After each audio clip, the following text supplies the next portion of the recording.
Good morning, Monday the 4th of January, and I'm hoping everybody's well and had a restful weekend, restful holiday. If you're back at work today, make sure you have a lunch break. So, acclimatise. So, it's a lovely morning down here this morning, and as usual, I've not really got much of a clue what I'm going to talk about, but I was really lucky that after I finished, we've started the first coaching group of the year. We started at 6 o'clock this morning, and just fantastic, just absolutely amazing. People that have came towards wanting to make a change, really, and wanting to look at what's maybe holding them back and keeping them stuck. So that's absolutely fantastic. But after I finished with the coaching group at 7:30 this morning, I was able to get out a run, and it was just starting to snow as I was out running, and it was absolutely gorgeous. And I guess this is what I was thinking about this morning. I mean, I'm now starting back, supposed to be until the 18th. Goodness knows, I hear Nicola Sturgeon's about ready to make another announcement, so I don't know when that's going to be. But what I started to think about was how radically different the world has started to look, and how radically different. Sorry, I just got a text message from the laundrette to let me know my shirts have been ironed. Superb. I'll get them picked up today. And this is what I was thinking about. So many of us had a commute to work. Many of us had a commute to get to work in the morning. It might have been an hour, it might have been half an hour, it might have been an hour and a half, whatever. We would do a commute, we would get to work, we would get into the office, we'd start at 8 or 9 o'clock or whatever that might be. We'd work through, we'd maybe have a tea break in the morning, we'd maybe have a lunch break, and then we'd work through to whatever, 4, 5, 6 o'clock at night. Then we'd do our commute home. Now, one of the easiest lessons for me, certainly, we're working. Good morning, Mr. Cassidy. I hope that you are well and doing good, and you're back working. I hope you're back working and supplying the nation with mechanical assistance for the trucks to keep our country running. But it was more to do with a friend of mine, a really good friend of mine. Good morning, Mr. Campbell. I hope you're well. It was a really good friend of mine who had quite a high position, quite a high-powered job, and his wife was at home with his young family. And what he was noticing was that when he would get in from work, there could be perhaps a moment of adjustment so that the two of them, to prevent perhaps an argument. And I simply suggested this to him. I said, nearly said his name there, I said, listen, see on the way home, you pass Lanark Loch. I says, try this for a week and see if it works. When you come in from work, stop at Lanark Loch, go for a walk, a jog, whatever it might be, walk around Lanark Loch and then go into the house. Just break the connection between work and home, right? Try that for a week and see if it works. Of course, he come back and said that was really helpful. Now, a lot of us have started working from home. A lot of us don't have that commute. Now, the commute could be a right pain in the backside. Let's not joke about that. It could be a real nightmare and stuck in traffic and all the rest of it. But it was a bit of me time. I got to listen to a podcast or two. I got to speak on the phone to my buddy that I was talking about, because he'd generally be on his way to work. And that's been taken away. So although the positive thing might be that we have gained up to 3 hours a day of a commute to the office and to work, it means that a lot of us are never switching off from work. So right now, I mean, what people are starting to see, I think most of you that are watching can start to agree with this, that through this pandemic, they're saying the worst is yet to come. We will see the outcome of this, not in the months to come, but in years to come, decades to come, the impact that this is going to have on our mental and emotional health, and indeed our families' emotional and mental health, etc., etc. So this is one of the things that I'm looking at to stop upstream with how we position ourselves with the work that we do with some corporate clients that we've got, and how we navigate their staff, rather than there being a mental health outbreak in work. It's simple stuff like, are you having a lunch break? we're working from home and there's never that switch off. It's almost like now people that are working from home are in constant work mode. Okay, there's no separation between the office, if you like, and the office, if you like. I froze there. I went into brain freeze. The office and home life, right? Because you're working from home. And we really, really need to differentiate from that. We really need to switch off. Like, one of the worst habits that I see people getting themselves into is eating their dinner and being on their phone. And that old construct of family time around the table and television gets switched off. Now what we're seeing it is on a larger scale, because it's not just a television that we've got blaring in the corner of our room. It's an iPad, it's a computer, it's notifications bleeping off all the time, right? We're constantly available. Now, that's not healthy for any of us to be constantly available, and we really need to find a time to switch off. And I think that that's going to be something that we're going to see in the future, is the people that have not managed to have a lunch break, metaphorically, at work. This morning we started our coaching group at 6 o'clock. I was up at 5 o'clock. Fantastic. I love those early hours of the morning, sort of between 3 and 5. My favourite times, where the world is just so still and so quiet, and I get to... Hi Ross, my work was my healing therapy. So what we've got to do now is look at how we start to switch off and start to think and talk a bit about switching off from the work in the office and our home life. So having boundaries with ourselves and really starting to allow ourselves to make that transition between work, when we get to work, when we switch our computer on, and that we're not giving too much of ourselves. Because what I'm finding as well with people that I'm speaking with, people that are working from home, is that they're actually giving more of their time to the office than they may have given when they were actually at the office.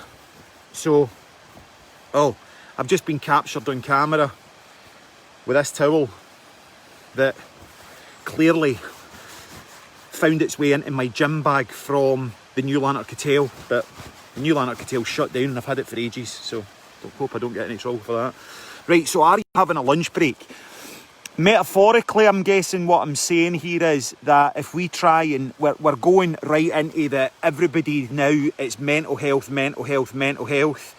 It maybe doesn't have to be that difficult. It maybe doesn't have to be that difficult a thing. Stephen McGowan, Happy New Year, mate, and you're 100% spot on as usual. So, thanks, Stephen, I appreciate you saying that. So, are you having a lunch break? Are you having a lunch break? So, this morning, 5 o'clock, 20 past 5, got up, never checked my phone, don't check my phone, don't switch my phone on. Meditate and ground myself into the day in the stillness of those moments, right? This is what I do. You need to find it for you. And see, meditation's not something you pick up and throw away. It's like anything that we do. It's like this. It's like whether you go running. It's like, as I said to the group this morning, we started our coaching group this morning at 6 o'clock. As I said to them when we come off, it's less about what is said in our group and definitely more about showing up for it at 6 o'clock every morning for the next week, right? It's... folk are now so they're so caught into their ego of cold water exposure is the way. There's a group called Into the Deepest that a friend of mine got myself involved in, and it's like, delete that group, right? It's like all of these people that are doing this 30-day competition of cold water exposure, and it's like, you've got to do it for 10 minutes, and all this bravado, and it's like, you don't enter anything that we do in this beating our chest kind of way. When we're walking towards things, we walk towards it with the correct mindset. And Into the Deepest. So, what I was saying there was Into the Deepest. You're helping some people, and that's great, but I personally don't think that the way that you step towards it is what's important. It's how we step towards these things that's important. It's like going out a walk.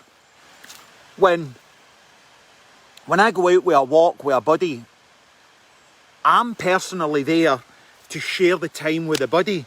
I'm not there to finish first, right? Sometimes when we go on a Wednesday night, my main objective is to finish first. There's a different intention, right? Now, if my constant intention was to finish first, I might not get to revel in the experience of sharing those moments with somebody that I've not seen for 10 years, right? Whereas on a Wednesday night when we walk, the first 75% of it is very much connecting and how was Christmas and how was this and how was that. And when I get to the last 25%, it's all about getting my heart rate up and managing myself better, right? So, what's your intention? What's your intention? You're working from home now, okay? It might not be a problem right now. It might not show up as a problem for another year, 10 years, 5 years, right? But we do not learn from what we're told. We learn from what we see.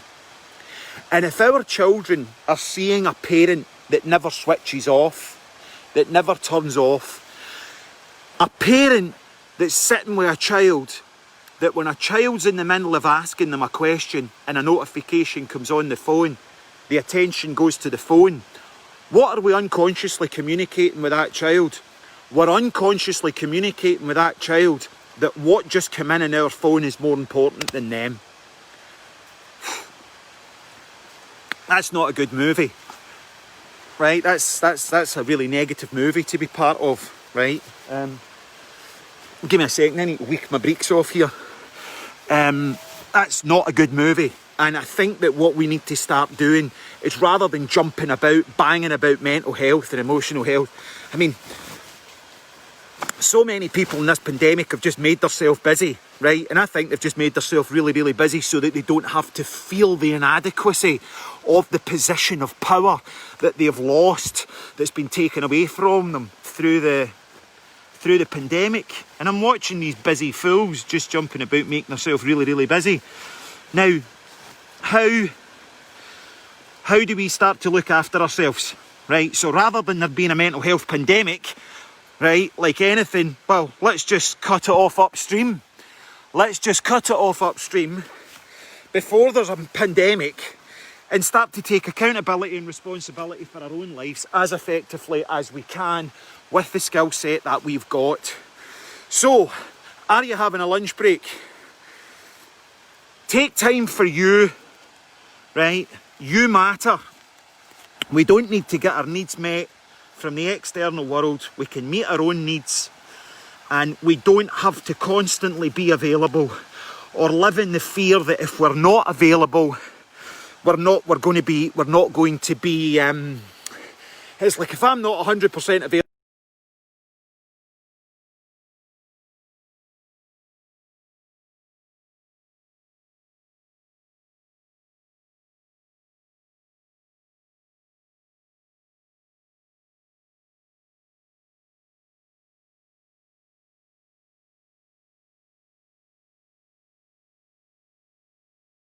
off right now, but I'm trying to put my socks on.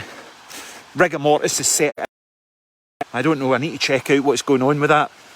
But my feet have started, my wee toes, my brain's saying move, my wee toes doing that. They're not working too well. So, is everybody back at work? Is everybody doing well?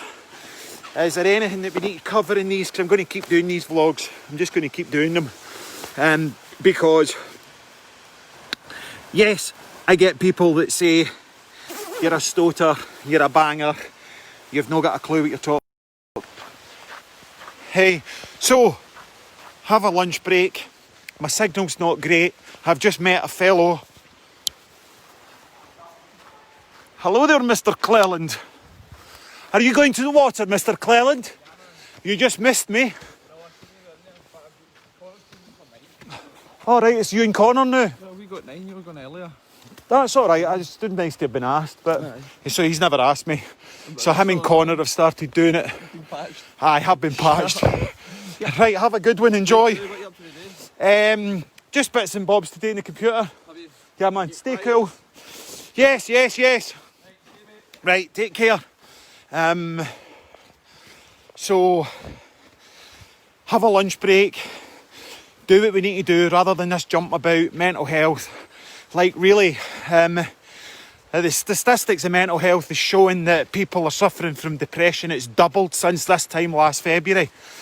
So I might be being a wee bit sceptical here and harsh, but I really don't put my trust into... I personally don't think that people know how to deal with mental health.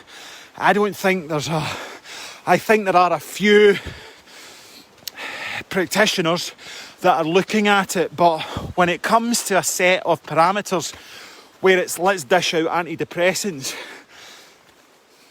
really we have to really start asking a much bigger question about why has depression became such a thing, and why has mental health becoming such a massive thing. And I personally don't think anybody's got the answer for that. I certainly don't have the answer for that, and all I can do is take responsibility for me and accountability for myself. And I know what works for me. I know I could get depressed really easily, and thank the Lord, I've certainly had one of the best years, and certainly last year was just fantastic for me, emotionally and spiritually and all that stuff. But it didn't just come overnight. I think, when the light bulb came on and you started to be able to connect again and feel part of the world again,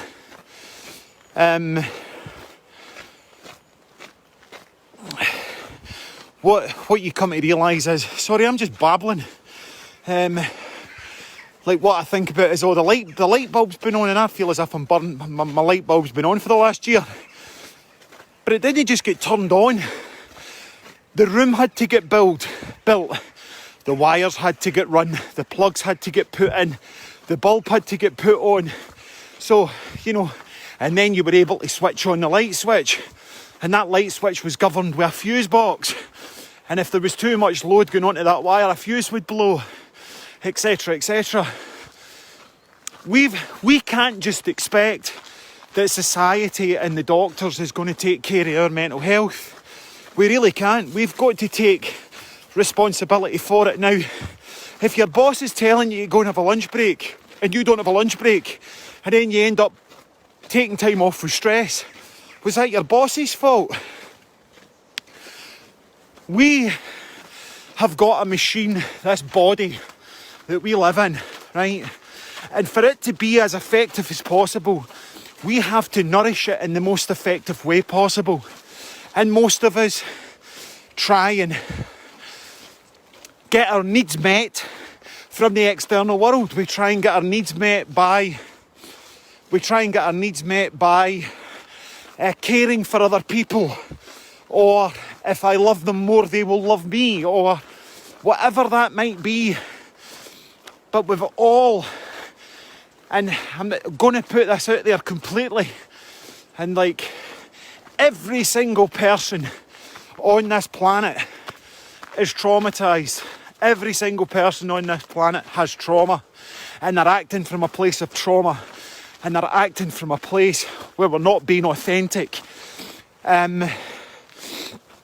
We're developing a personality that we think, like the spiritual personality, or the caring personality, or the compassionate personality, when what's bubbling underneath the surface is that we're angry, we're upset, we feel as if we've ran out of time, we feel as if we've made loads of mistakes, we feel as if we're no able to turn the clocks back, or whatever. So, Don't blame your boss if in 6 months' time you go off with stress. Turn your computer off. If you're working from home, get yourself out, and it's probably, because you're working from home, it's probably going to be a harder job to do what I'm saying, because even if the commute was an absolute nightmare, it still gave you some you time. So we'll keep rolling the vlogs on. I got loads of inspiration, but if there's anything you'd like covered, let me know. I'm going to make myself available to do these every morning, and and this week we are up at 6 o'clock, got a cracking group. We've been doing coaching this morning with an amazing group of people, and I'm going to be up anyway and out and about. We're doing this coaching from 6 till 7:30 every morning. So I hope you have a great day, everybody. I hope you have a great day. All the best. Have a good one. Speak tomorrow.